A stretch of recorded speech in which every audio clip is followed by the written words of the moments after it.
اس بات کو رپورٹ کیا، سب کے الفاظ میں تھوڑا بہت فرق ہے، اوورال مفہوم ٹھیک ہے، لیکن کسی سے کچھ سکپ ہو گیا، کسی سے کچھ. مثلا اب یہاں پہ تقریباً آلموسٹ 100 کے قریب لوگ بیٹھے ہوئے ہیں، میں یہاں پہ 55 منٹ کے اندر کتنی باتیں کروں گا. اب باہر نکل کے ان میں سے کتنے % لوگ ہیں جو من میری ایک ایک بات کو پروڈیوس کر سکتے ہیں؟ باہر جا کے نہیں کر سکتے.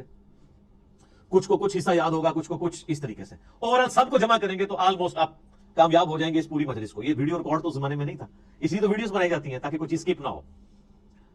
تو اس وقت تو لوگ کرائمنگ کے اوپر اعتبار کرتے تھے، نبی علیہ السلام سے سنتے تھے، یاد کرتے تھے، پریکٹس کرتے تھے، آگے باتیں پہنچاتے تھے. اور اس کا آپ کو بہترین نمونہ صحیح مسلم میں ملے گا. بخاری میں آپ کو ان چیزوں کا آئیڈیا نہیں ہوتا کیونکہ بخاری میں احادیث سکیٹرڈ فارم میں. مسلم شریف میں ایک مجلس کی نبی علیہ السلام کی ایک وقت کی احادیث کے جتنے طرق آئے ہیں نا مختلف چینز سے، وہ آپ کو ایک جگہ ملیں گے. مثلا مسلم کی پہلی حدیث یہی ہے مولا علی علیہ السلام سے، اور بخاری میں موجود ہے کہ نبی علیہ السلام نے فرمایا جس شخص نے میری طرف جھوٹی حدیث منسوب کی وہ اپنا مقام دوزخ میں دیکھ لے. اب یہ حدیث آپ کو سیدنا علی سے ملے گی، سیدنا عبداللہ ابن عباس سے ملے گی، سیدنا ابو ہریرہ سے، سیدنا جابر بن عبداللہ سے، سیدنا انس بن مالک سے، سیدنا مغیرہ بن شعبہ سے رضی اللہ عنہم اجمعین وعلیہم السلام اجمعین. 7-8 صحابہ سے ایک ہی حدیث ملے گی. اور امام مسلم نے اس کو ایک ترتیب سے نا اس مجلس میں، یہ جو نبی السلام کا فرمان تھا، ایک ایک صحابی سے وہ لے کے ہیں. تو آپ کو ان کے آپس کے الفاظ میں بھی 19-20 کا فرق نظر آئے گا، لیکن مفہوم ایک ہی ہوگا. اسی لیے مسلم شریف کی ترتیب کو کہا جاتا ہے کہ حدیث کی کتابوں میں سب سے بیسٹ جو ترتیب ہے وہ صحیح مسلم کی ہے، کیونکہ آپ کو یہ اندازہ ہو جاتا ہے کہ ایک مجلس میں کوئی چیز سکپ نہیں ہوئی. ایک حدیث کو کئی راوی اور کئی صحابہ کے شاگرد آگے تابعین بیان کر رہے ہوتے ہیں، سارے الفاظ آپ کو ایک جگہ مل جاتے ہیں. لیکن اللہ کا شکر ہے کہ یہ جو پرابلم ہے یہ قرآن حکیم کے کیس میں نہیں ہے. قرآن یہ دو گتوں کے درمیان پوری دنیا کے اندر ایک ہی قرآن ہے اللہ کے فضل سے. سنی ہو، شیعہ ہو، ان کے آف شوٹس ہوں، حنفی، شافعی، مالکی، حنبلی، بریلوی، دیوبندی، اہل حدیث، اثنا عشری میں شیعہ کے اندر اثنا عشری ہوں، زیدیہ ہوں، سب کے سب، ایون آغا خانی ہوں، ان کے پاس بھی یہی قرآن ہے.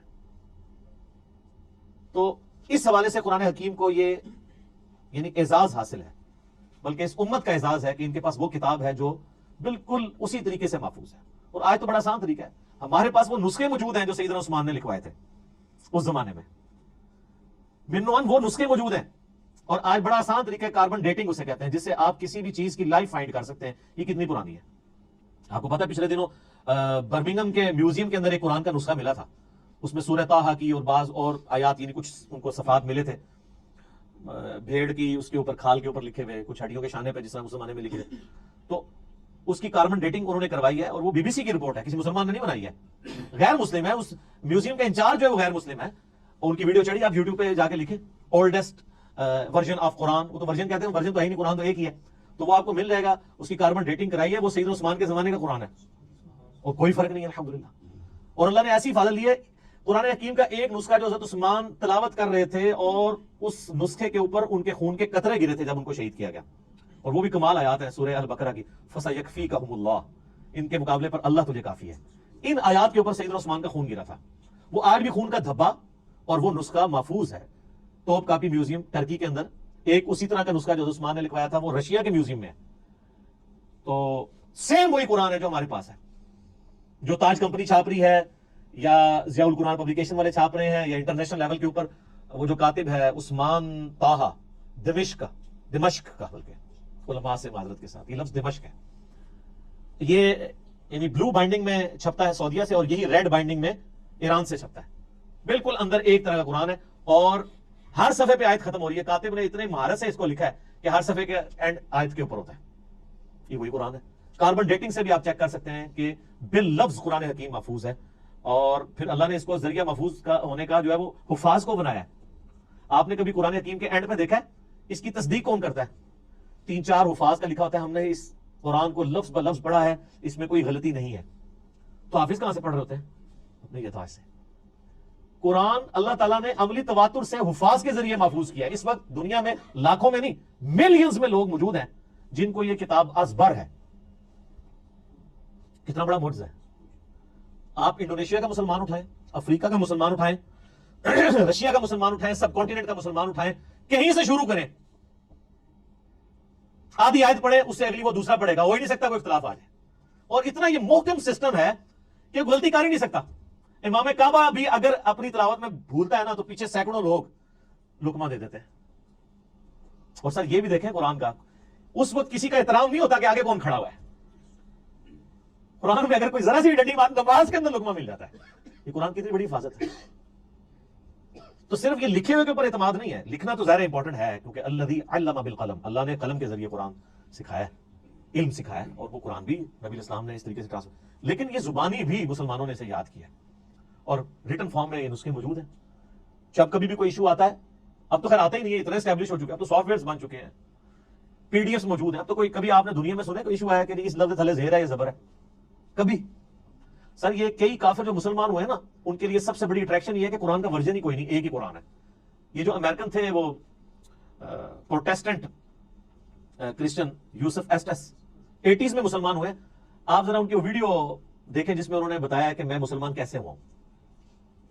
اس میں انہوں نے بتایا کہ جب مجھے پہلی دفعہ پتا چلا کہ قرآن کا ورژن ہی کوئی نہیں ہے، کیونکہ ان کی تو سب سے بڑی مصیبت یہ ہے کہ بائبل کے کتنے ورژن ہیں، تو قرآن ایک ہی ہے پوری دنیا کے اندر۔ اس نے کہا میں کیسے مان لوں کہ یار اتنی پرانی کتاب ہے، پرنٹنگ میں کئی بار کوئی لفظ ٹوٹ جاتے ہیں، لیکن ان کو پتا نہیں کہ پرنٹنگ نے نہیں سے محفوظ کیا، مسلمانوں کے سینے نے محفوظ کیا، سینوں نے۔ اور نبی اسلام کی حدیث ہے المستدرک للحاکم میں صحیح سند کے ساتھ انٹرنیشنل نمبر کے مطابق 399 کہ اللہ تعالیٰ میری امت کو کبھی گمراہی پہ جمع نہیں ہونے دے گا، جماعت پہ اللہ کا ہاتھ ہے، قیامت تک اجماع امت اللہ کی حفاظت میں، اور قرآن حکیم کی حفاظت اللہ تعالیٰ نے امت کے اجماع کے ذریعے کروائی ہے۔ یہ قرآن ہمارے سامنے تو نہیں نازل ہوا، امت کے اجماع نے اسے ٹرانسفر کیا، یعنی امت میں کوئی دوسری رائے نہیں ہے۔ ایک تو وہ رائے نا جو مناظروں میں ہوتی ہے کہ جی وہ آپ کی کتابوں میں یہ لکھا ہوا ہے تو وہ کہتے ہیں آپ کی کتابوں میں یہ لکھا ہوا ہے، وہ ساری فضول باتیں ہیں۔ نہ سنی ان روایتوں کو آن کرتے ہیں، نہ شیعہ ان روایتوں کو آن کرتے ہیں۔ قرآن حکیم محتاج نہیں روایتوں کا، جو عملی تواتر سے چیز نقل ہوئی ہے، دنیا میں ہزار مسلمان بھی کھڑے ہو کے کہیں یہ آیت ایسی نہیں ایسے ہے، آج تک تو کوئی نہیں کھڑا ہوا، نہ ہوگا اللہ کے فضل سے۔ وہ کہہ رہے ہیں پچھلے دنوں جی وہ اسرائیل والوں نے جی ایک سورت بنا کے پوری چڑھا، اور سارے اسرائیل والے پورا قرآن بنا کے اور چڑھا دیں۔ آپ کو یقین نہیں کہ اس کی حفاظت کا ذمہ کس نے لیا ہوا ہے؟ اللہ نے۔ صحابہ کرام کو تو شاید یہ آیت نہ سمجھ آئی ہو اس وقت، ایمان بالغیب ہی ہو، انا نحن نزلنا الذکر وانا لہ لحافظون، سورۃ الحجر آیت نمبر 9، بے شک اس قرآن کو، الذکر کو، اللہ کی یاد دلانے والی کتاب کو ہم نے نازل کیا، ہم اس کی حفاظت کرنے والے۔ ان کے لیے تو یہ تھیوری تھی نا، لیکن والی تو پریکٹیکل ہے، ہم تو 1500 سال تاریخ میں دیکھ سکتے ہیں کہ کوئی ٹیمپر نہیں ہوا، کتنا برے وقت مسلمانوں پہ آئے ہیں۔ ایک وہ وقت بھی آیا کہ ہلاکو خان نے بغداد کی ساری لائبریریز جو ہیں وہ دریائے دجلہ میں بہا دی تھی، تو قرآن کو تو کوئی فرق نہیں پڑا۔ اور وہ جو برمنگھم کا نسخہ ہے نا ان کے پاس جو نکلا ہے، وہ انگریزوں کے دور حکومت میں ان کے پاس وہ نسخہ ہاتھ لگا تھا، پھر وہ انہوں نے انگلینڈ میوزیم میں شفٹ کر دیا تھا، کیونکہ انگریزوں کی حکومت پھر سلطنت عثمانیہ ٹوٹنے کے بعد عراق کے اوپر بھی رہی ہے، اس دوران انہوں نے پرانی کسی لائبریری سے اسے شفٹ کیا تھا، جو ہلاکو خان کی تباہی کی وجہ سے بچ گئے ہوئے تھے نسخے۔ تو قرآن حکیم کو اللہ تعالیٰ نے اس طریقے سے محفوظ کیا۔ اچھا یہ جب میں نے پوائنٹ لکھے تھے تو میں نے کہا تھا میں ایک منٹ میں ایک پوائنٹ بیان کروں گا تو 40 منٹ میں ختم ہو جائے گا، لیکن یہ تو ان لوگوں کا ختم ہوتا ہے جنہوں نے خبریں پڑھنی ہوتی ہیں، جنہوں نے درد دل سامنے رکھنا ہوتا ہے، جنہوں نے ایک کمپریہنسو نالج گین کیا ہوتا ہے، جن کو پتا ہے کہ اس وقت دنیا کیا سوچتی ہے اسلام کے بارے میں، ان کے لیے تو پھر یہ ایک پوائنٹ کو ڈسکس کرنا ہے 1 منٹ کے اندر ناممکن ہو جاتا ہے، مختصر یہ کام ہو نہیں سکتا۔ پھر میں نے اپنے بھائیوں سے مشورہ بھی کر لیا تھا کہ اگر ہم بالکل اسٹرکٹلی اس کے ساتھ اٹیچ رہیں گے کہ ہم نے اتنے منٹ میں اتنی چیزوں کو ختم کرنا ہے، تو پھر وہ فی البدی گفتگو کا جو حسن ہے وہ ختم ہو جائے گا، پھر کئی پوائنٹس رہ جائیں گے جو ضروری ہوں گے، جو ایک مسلمان کو پتہ ہونے چاہیے۔ علمی پوائنٹ نمبر 4 وہ یہ ہے میرے بھائیوں کہ قرآن حکیم اپنی اصلی فارم میں لوح محفوظ کے اندر ہے۔ یہ ہمارے ہاتھ میں جو قرآن ہے نا، یہ اس کی اتھینٹک کاپی ہے۔ اصل میں جو قرآن ہے نا وہ اللہ نے لوح محفوظ میں لکھا ہوا ہے، بل ہوا قرآن مجید فی لوح محفوظ۔ سورۃ الواقعہ میں بھی آیا نا کہ وہاں سے اس کو کس نے، تنزیل من رب العالمین، یعنی یہ رب العالمین کا اتارا ہوا ہے۔ لا یمسہ الا المطہرون، یعنی جو قرآن حکیم ہے نا اس کو وہاں پر پاکیزہ فرشتے ہی چھوتے ہیں، کوئی وہاں پہ پہنچ نہیں سکتا۔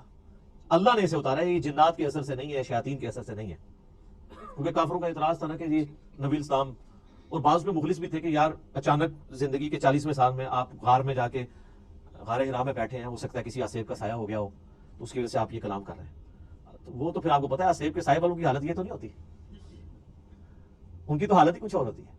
اور صحیح مسلم میں بڑی مشہور حدیث ہے نا، ایک بندہ ہے جو جھاڑ پھونک کیا کرتا تھا آسیب کے سائے کے لیے، جادو ٹونا کا علاج، اس کا نام تھا ضماد، عربی میں ضاد میم الف اور دال، اردو میں زماد، کئی مسلمان رکھتے بھی ہیں نام وہ، لیکن وہ جن کے نام زماد ہے نا ان کو پوچھنے کہ نام آیا کہاں سے ہے، ان بیچاروں کو مسلم شریف کی حدیث نہیں پتا ہوگی کہ زماد ہے کون تھا۔ وہ جھاڑ پھونک کیا کرتا تھا، مکے آیا تو اس نے سنا کہ یہاں پہ ایک شخص ہے کہ جو بڑا ایک ڈائنامک اس کی لائف تھی، یعنی وہ سب کی آنکھوں کا تارا تھا، ایک کامیاب تاجر بھی تھا اور لوگ اس کے پاس امانتیں رکھواتے تھے، بڑا زبردست، یعنی وہ ایک سمجھنے کہ اس معاشرے کے ایلیٹ طبقہ تھا۔ تو اچانک اس کو کچھ ہو گیا۔